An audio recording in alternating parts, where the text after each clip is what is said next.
नमस्कार and welcome to health Asha, आपका अपना health talk show.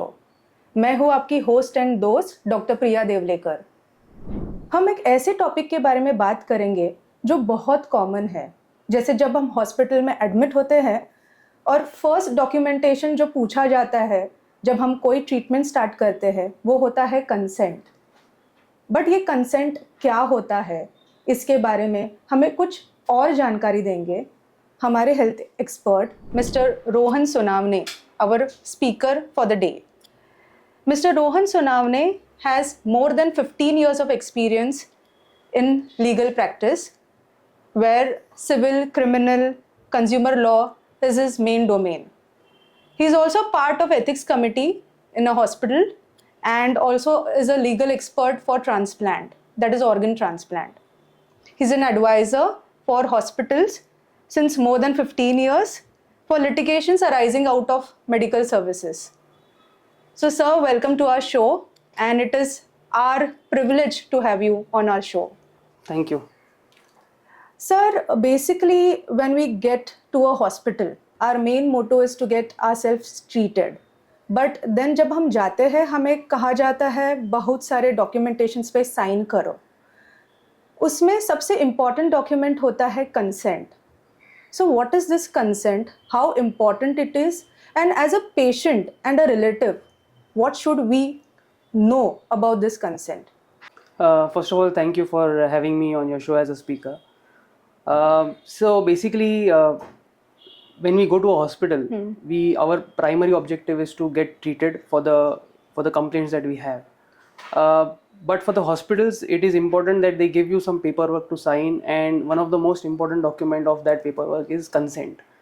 Now, consent is a very simple word. It's a very small word, but it has a lot of importance as far as healthcare is concerned and healthcare professional is concerned. Consent is basically to protect the healthcare service provider from any kind of allegations or prosecutions or any kind of complaints later on by the patient if something goes wrong. Now the concept of consent came in somewhere around 17th or 18th century. Prior to 17th or 18th century, doctors were considered as gods, and whatever the doctors did was considered to be in the best interest of the patient. Nobody at that time really questioned the decisions that the doctor made for the patient, and primarily also that the doctors also did not feel important that they should tell the patient what are they going to do or how are they going to treat the patient. Later on, somewhere in 1932 to 1972, a study was held in the US where the subjects of that study were syphilis patients, and those syphilis patients were not told that they are part of a study, which led to death of some of the subjects. That is where the American government or the medical council there felt the need of having a consent to be taken of the patients, where a trial is being held or some kind of treatment is being given. Thereafter, the concept of consent evolved, and somewhere later on in the 19th 20th century, this was adopted by the Indian Medical Council. Now consent is taken under the Indian Medical Council rules as per that act. Correct. Okay. So then, so this act came in, and then consent became an important aspect. This is also an important aspect as a patient, because as you told that hospital is bound to have its own limitations to taking consent from a patient, and also they are safeguarding themselves via taking consent.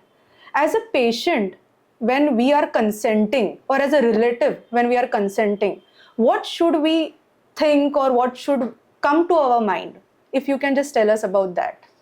So I'll address what a patient or the relative should look for in a consent, and I'll also introduce you what procedure is to be taken. Yes, sir. But before that, I'll give you how many types of consents are there. Okay, sir. So there is first implied consent. Now you walk into a doctor's clinic, you say I have breathlessness.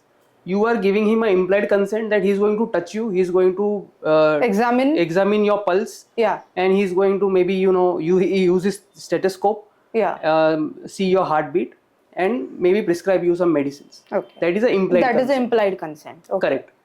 Then there is a verbal consent. Okay. Verbal consent is when you go to a doctor and you say, I have loose motions. He is going to give you an injection, and he is only going to tell you that, look, you have loose motions, I have to give you an injection, and this is a medicine that I am going to administer through the injection. Now you say yes to the doctor for giving an injection to you. That's a verbal consent. Okay. Now comes a written consent. Written consent is important when there is a interventional procedure. For example, if there is a surgery that is being planned, Acha. that could be any kind of surgery. Okay. That is when the doctor will give you the document, to go through the document, to read the document, and then give your consent by signing the document. Okay. That is the written consent. Now there are also high risk written consents Correct. where the surgeries or interventional procedures are involved with very high risk to the health or the life of the patient. Life of the patient. Absolutely. Then the relatives are given a document which says in the heading that it's a high risk consent. Okay. So the relatives or the patients are expected to go through the document, understand that there is a very high risk to the life or a limb of the patient, and that's how they have to consider that factor before they give consent. Okay. Sir, जैसे patient अगर emergency में आता है तब क्या हमें देखना है, तो किस type of consent will be applicable here when a patient comes in emergency? So when a patient is admitted to a hospital for an emergency, the most important part is the doctor has to see who is available from the patient's side to give consent. Okay, sir. So I'll give you an example. If a patient is admitted and he needs tracheostomy, the doctor has to give him tracheostomy and then see if any relative or a friend is available to give consent. Okay. Once a life-saving treatment is given and the patient is stabilized, the doctor can then advise the further line of treatment to his relative or a friend, whoever is available. That is how a written consent is in the case of emergency taken. Okay. Sir, while you explain to us कि emergency consents are in this particular way taken, I am now, because I am also a part of healthcare industry for more than 15 years now. When I see a patient, there are also such patients coming to our hospital who are with road traffic accidents. Okay, majority of the time when these patients come, they are not accompanied by any relatives. They are alone, brought by some people who are passing by. How is this medico-legal consent taken? And if a patient comes in emergency with no relatives, so what should be kept in mind from the hospital perspective, and also as a patient if he is unconscious, तो कैसे लिया जाता है consent? So like I said, emergency consents are only taken when the patient is stabilized. In a road traffic accident, if a patient is brought by a passerby or any other person, the doctor has to first stabilize the patient, give him a life-saving treatment if required, and then try contacting or establishing contact with the relative or a friend of the patient. Okay. If the patient continues to be in an unconscious state, as it is a road accident case, the police has to be informed, and the further inquiry with regards to the patient's whereabouts, his residence, his relatives are then established by the police. And that's how a doctor gets in connect with his relatives or friends, and then he has to basically give knowledge of the medical treatment or the planned treatment for the patient to the relative, and then consent is to be obtained. Okay. So what I understand basically here is a patient coming in an emergency situation, even if road traffic accident, the necessary emergency treatment has to be given. The consent part will be then taken by the relatives, if I am right. And also that if the relatives established that you are saying that the relatives identity needs to be established and sought after from the police point of view, they will take some time, but till then the treatment should not stop. And once that treatment is done, the necessary consent has to be taken by the relatives. The second question that comes to my mind in terms of emergency is, a patient is unconscious, treatment is done, the relatives are being told that these now the relatives have come Now the relatives have been told that this is the treatment that is given and you need to sign over this document. A, what this relatives need to understand, and B, once this emergency consent is taken, a hospital safeguarding point of view, what should be taken from the patient? These two questions, if you can just tell us. So, okay, when the identity of a patient's relatives or a friend is established, what kind of review should the patient or friend of a patient should do in the consent before they sign the consent? Now, this procedure is more or less applicable to all the patients, whether it is in emergency or whether it's a planned surgery. Absolutely, sir. So, first of all, the relative has to first discuss the line of treatment with the doctor. Okay. The doctor is duty bound to tell each and every aspect of the surgery, each and every risk that could arise to the patient, and the number of days that the patient could be in the hospital taking the treatment, and also the post surgery or post treatment care that the patient has to undertake. Generally, the doctors give the patient or the patient's relative a couple of days to think over it, discuss it with other family members, consider another option if there is any available, and then sign the consent form. Hospitals generally should ensure that the patients are told not only orally but are also told on the consent form as to what kind of surgery is involved, what kind of medications is involved, who is going to conduct the surgery, who is the surgeon, who is the anesthetist, when is the surgery. All the fine details of the surgery should be informed to the patient. This is what the hospital should ensure that they tell the patients before they take consent. Okay, sir. So one more situation comes to my mind here. In hospitals that I have seen, that road traffic accidents when patients come, a situation if I give you, that a patient who has come is an adult lying unconscious. The relatives are being called, and the relative who comes, the first relative if I can say, is a 16-year-old boy or a girl. Now that I understand that the consent is acceptable or is accepted of an adult, but in this situation she or he comes, so what to be done in that case as a hospital? In a situation where the patient is an adult lying unconscious in a hospital and the first relative to arrive at the hospital is a minor daughter or a minor son or any other relative who is below 18 years of age. Yes, sir. The doctor should not encourage that person to give consent for the patient, because the basic fundamental principle to give consent is that the person giving consent should be above 18, he should be an adult. Okay, sir. The doctor should ideally stabilize the patient and wait for another responsible person who is an adult to arrive at the hospital and then give consent. For that matter, a consent can be given for a patient by his wife, his husband, or a spouse, an adult son or daughter, parents, any of the parents, any of his siblings, even a friend who is an adult can give consent. But a minor giving consent for a patient is not acceptable. I think, sir, you brought out a very important message here, that who is bound to give a consent. The next of kin, normally the word or the frame that which is used in a consent is next of kin. So as you said, it is mother, father, the nearest relative, the first relative, the daughter if above 18, right? And the mother, father, the spouse. So this covers an important aspect here. We come to the next aspect of consent, which is helpful or rather very important from a doctor point of view, from a hospital point of view, and very less understood from a patient point of view. That is an audio-visual consent.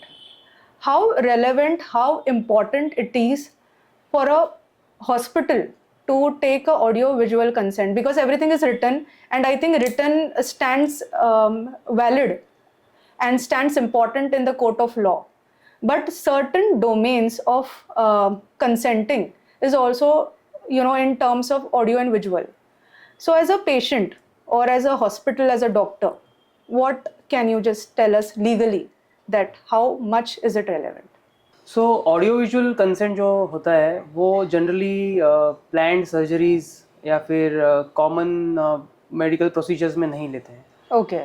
It is Audio taken- visual consents are mostly taken in cases where the patient is part of a clinical trial, or if the patient is part of a organ donation procedure. So that's where an audio visual consent is taken. Okay. Sir, one more situation comes to my mind here. In a hospital, a patient has come. The patient is seen by a surgeon. This patient requires an emergency procedure, an emergency surgery. A patient with spleen injury, if we say, and an emergency surgery is required. The surgeon takes over and says, and he mentions that this procedure is essential and life-saving. But the relative who is in US, who is abroad, and is not accepting or is not giving his consent, and he is available on audio visual, but is not accepting and not giving a consent. In this situation, what do you think, sir, should be done? This is a very peculiar situation. So if the situation is that a patient has arrived at an emergency room with a spleen injury or some kind of procedure required to his spleen, which is life saving. A relative is only based in abroad, no relative is here in India or in Mumbai, and the relative in the US is refusing to give consent. In my opinion, the surgeon need not wait for the consent of the relative, since it's a life saving procedure. As a matter of principle, the surgeon should go ahead with the surgery only if it is a life saving surgery. Okay, sir. If it could be planned later on, maybe stabilize the patient, connect with some other relative, or try and persuade the patient's relative who is in the US to give consent. Okay, sir. In this situation, the audio visual consent will not work. Now with advancement of technology, the doctor can send documents to the patient's relative by email, ask him to sign the consent form, go through the consent form, maybe for the only limited purpose of making him understand what the procedure is, what are the consequences of the procedure, what is the risk involved in the procedure. The surgeon can get on a call with him, an audio visual call. Okay, sir. But insofar as consent for the procedure is concerned, the surgeon should insist that he gets a written consent. So I think so far that we have heard is that we have this implied consent, verbal consent. Sir, what is this special consent? So special consent is a consent where if you are, or as a doctor, if you are going to cause any kind of cosmetic deformity after the procedure, a special consent is required. I'll give you some examples of special consent. So for example, in case of breast cancer, a very common procedure is mastectomy, Okay. where the breast of a woman Yes. is removed, Yes. and that causes a permanent deformity cosmetically. Correct. Therefore, a special consent is required. Another good example of or requirement of special consent is when a woman comes with a head injury and doctor has to do a procedure, interventional procedure on her head, which also requires shaving of her head. So for a woman, shaving of her head is something very, very unique or maybe not common. In such situations, the doctor needs to take a special consent because he's going to cause a cosmetic deformity to that patient. Okay. That's how a special consent is taken. Okay. Thank you, sir, for coming in Health Asha and sharing such important, valuable insights of this very common topic of consent taking. The important takeaways that we can take today from this topic, that is consent taking, is that the consent ज़रूरी है जब एक patient admit होता है. एक admission consent ली जाती है first, जिसमें कि पेशेंट को जो भी ट्रीटमेंट और इन्वेस्टिगेशन किए जाएंगे कंसेंट लिया जाता है. पेशेंट खुद कंसेंट दे सकता है अगर पेशेंट कॉन्शियस है तो. अगर अनकॉन्शियस है तो नेक्स्ट ऑफ कीन कंसेंट देते हैं. ऑडियो विजुअल कंसेंट ये ऑर्गन डोनेशन में एक्सेप्टेबल है और लिया जाता है. एंड स्पेशल कंसेंट कब लिया जाता है? ऑल्सो एज अ पेशेंट अगर हम कंसेंट दे रहे हैं, हमें जानना है रिस्क क्या है, बेनिफिट्स क्या है प्रोसीजर के और कॉम्प्लिकेशंस क्या है. I think that is the beauty of Health Asha. So, Health Asha basically a talk show which will bring out these important aspects through a common topic which is required and easily not understood by the patient. The information which is not available, or rather very limited information is available. इसी के साथ we end today's topic of consent taking. We will meet up with the next topic with one more speaker who will be again an expert of his own field. और आपकी health की शुभ आशा करते हुए मिलते हैं again in the next episode of health Asha, आपका अपना health talk show. Thank you for following our videos and hearing more of such information. Do follow doctor Priya Devlekar's health Asha and also to subscribe my channel. If you require any specific health topic to be covered in my talk show, do let me know. Thank you.